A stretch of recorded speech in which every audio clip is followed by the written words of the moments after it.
कांद्याच्या संदर्भात हे खरं आहे, कांद्याचे भाव कमी आहेत, शेतकरी अडचणीमध्ये आहे आणि त्या संदर्भामध्ये ठिकठिकाणी तर आंदोलन चालले आहेत, काही ठिकाणी राजकीय आंदोलनही चाललेले आहेत.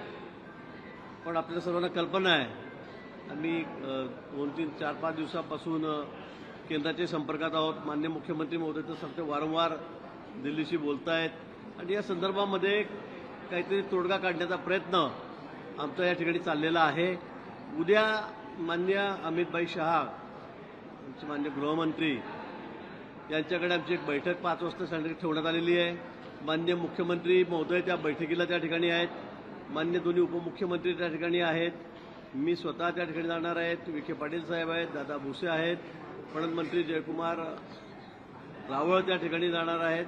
असे एक 7-8 मंत्र्यांचं शिष्टमंडळ आम्ही दिल्लीला जाणार आहोत. निश्चित या संदर्भामध्ये एक चांगला मार्ग, चांगला तोडगा या ठिकाणी निघेल आणि शेतकऱ्यांना चांगला भाव कांद्याचा या ठिकाणी मिळेल. सर, ये जानना चाहिए कि प्याज की कीमत को लेकर जो अभी भी नई जो कीमत दी है 1580 वो भी इतनी कम है कि सिर्फ 3 रुपये बढ़ा है. पूरा का पूरा विपक्ष सड़क पर उठा हुआ है, आक्रामक है और सरकार को कह रहा है कि आप बिल्कुल अच्छी कीमत नहीं दे पा रहे, 25 रुपये की मांग कर रहे हैं. ये सही बात है कि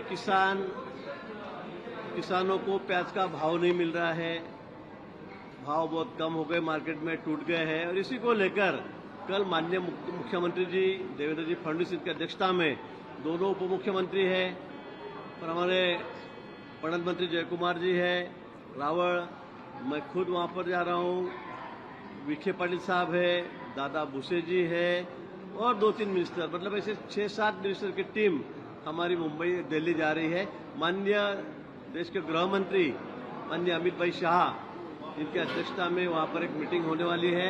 मुझे लगता है इसमें से जरूर कोई अच्छा रास्ता निकलेगा और किसानों को उन्हें जो अपेक्षित है ऐसे भाव मिलेगा. जब 25 रुपये प्याज के दाम देने की बात प्रस्ताव आप वहाँ पे रखेंगे और खासकर जो विपक्ष का ये कहना है कि अब तक जो प्याज खरीदा जा चुका है वो डिफरेंस अगर बनता है तो डिफरेंस का भी प्रस्ताव है. ये सारी बातें कल के मीटिंग में रखी जाएगी. किसानों की क्या मांग है, डिफरेंस का क्या होगा, ये सारी बातें हम माननीय अमित शाह इनके सामने रखेंगे. मुझे लगता है पॉझिटिव्ह निर्णय इसके ऊपर जरूर होगा.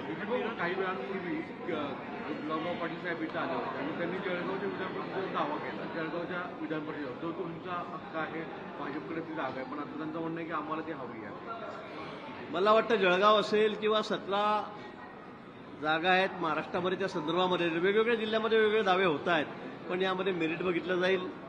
या संदर्भामध्ये गेल्या 25-30 वर्षापासून ही जागा भाजपकडेच आहे.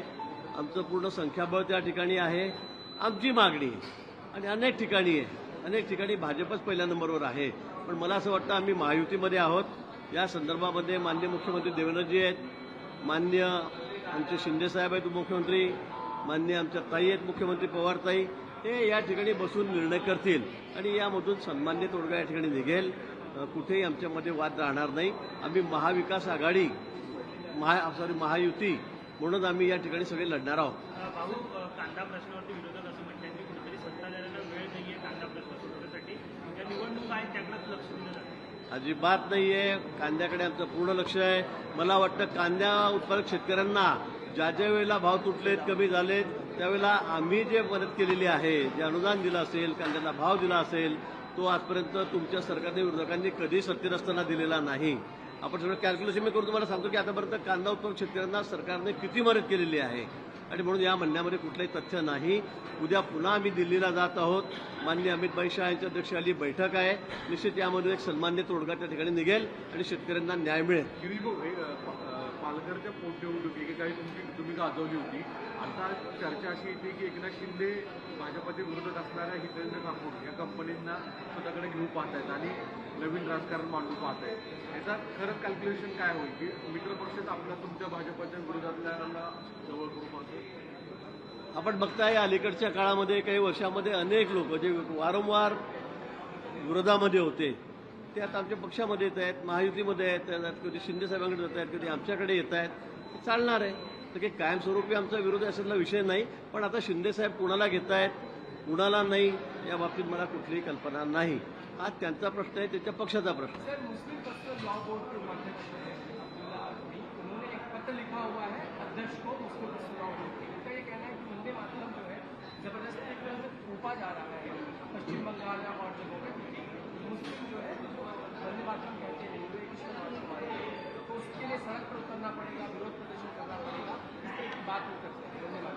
बिल्कुल वंदे मातरम सबको कहना ही पड़ेगा। इस देश में अगर रहना है तो वंदे मातरम कहना है। हमारी मांग तो यही है। क्या उसमें क्या बुरा है? हम भारत माता की वंदना कर रहे हैं, भारत माता के लिए कह रहे हैं, जनगण मन जैसे हो, वंदे मातरम हो, ये बोलना ही चाहिए। और ये हमारा राष्ट्रगान है, शुरू से है। ये कोई आज हमने लाया नहीं कि हमारी सरकार आके और हमने वंदे मातरम कहने के, ये शुरू से है।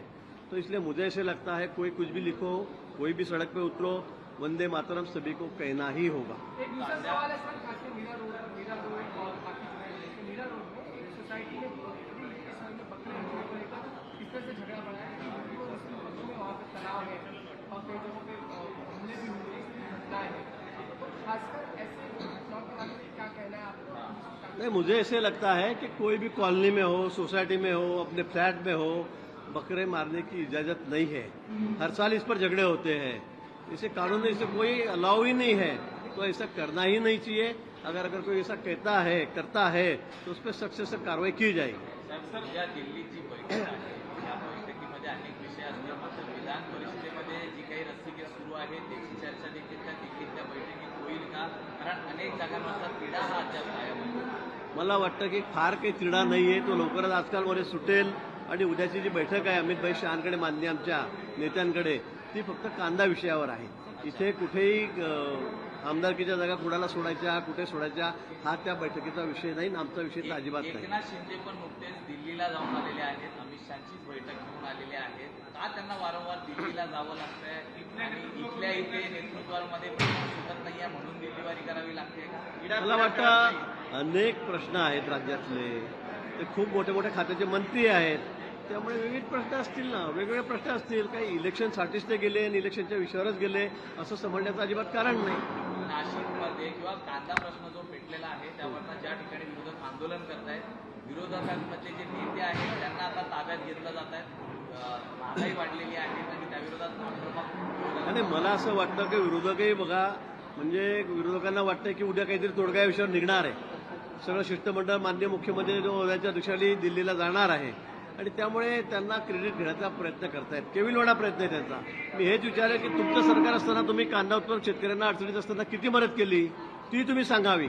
तर आम्ही सांगतो, देवेंद्रजी मागच्या काळामध्ये मुख्यमंत्री असताना आम्ही कांदा उत्पादक शेतकऱ्यांना किती मदत केली ही आकडेवारी मी आपल्यासमोर ठेवतो, त्यांनी उत्तर द्यावं त्या गोष्टीचं। परंतु आता उद्या शिष्टमंडळ दिल्लीला जाणार आहे, उद्या काही ना काही त्यातून तोडगा निघेल आणि फक्त एक क्रेडिट घेण्याचं काम की बघा आम्ही या ठिकाणी आंदोलन केलं म्हणून भाव वाढले, हे हा केविलवाणा प्रयत्न विरोधकांचा चाललेला आहे। सीएनजी